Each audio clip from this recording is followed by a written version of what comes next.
It's pretty much the least religious way to refer to what spiritual people think that all atheists, rationalists, materialists should be aware of and cannot dismiss as some archaic belief or irrational idea without evidence. But non-duality is tricky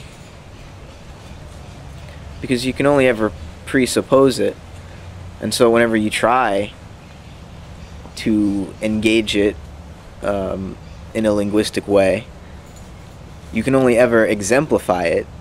You can never actually describe it. At least if by description we mean sort of stand outside it and objectively, or at least from a distance and not interfering with what it is in itself.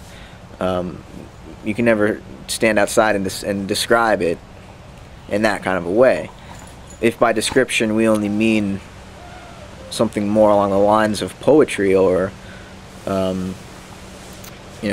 metaphorical accounts of non-duality, then sure, that's possible, and that's probably what all poetry is really about and aiming to do.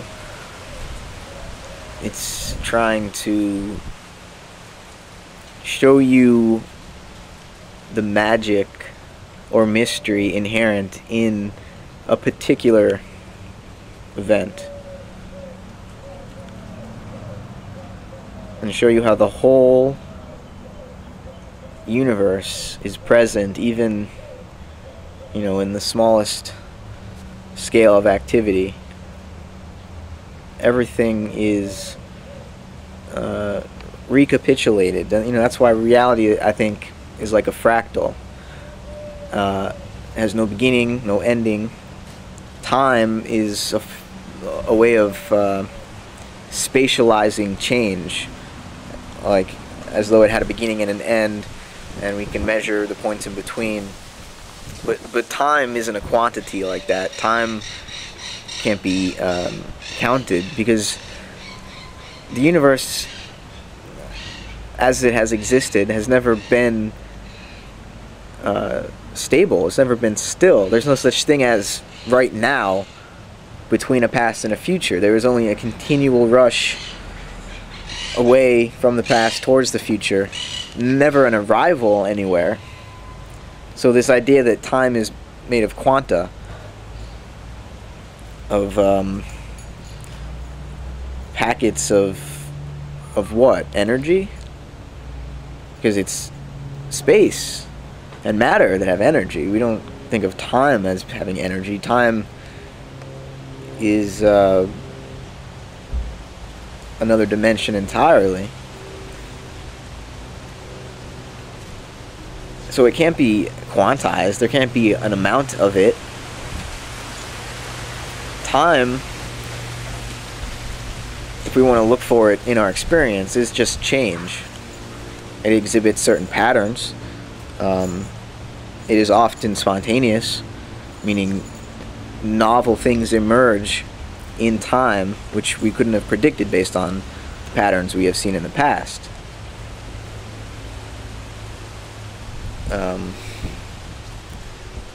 So in that sense, you can't measure time as if it were energy, and yet time seems to have access to all the energy in the world, because it can create emergent properties.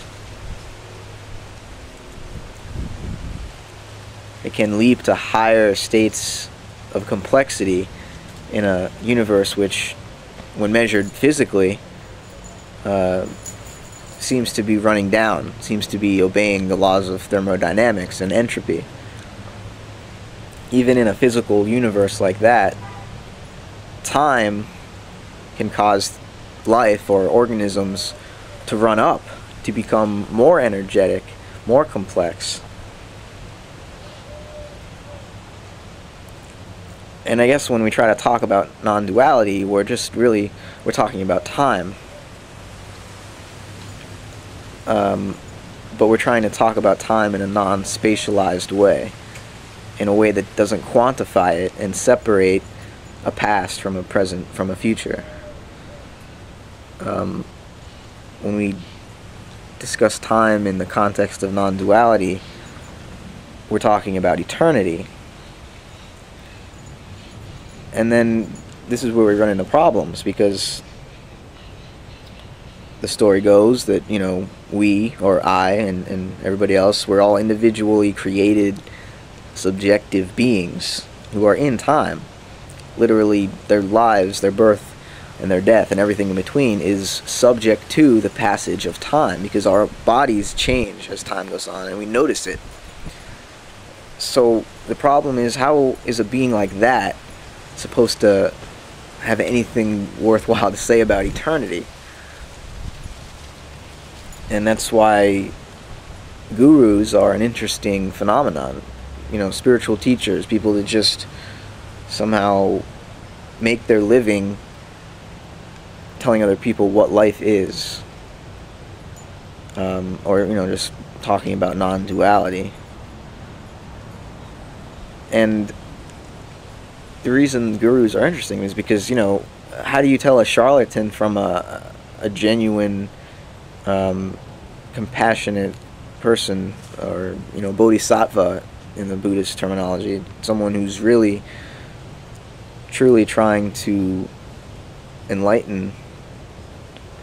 How do you tell someone who's genuine from someone who's actually in it for themselves, who actually has an ego so large that it just overpowers all the other egos and forms a cult following around itself? It seems impossible to tell the difference.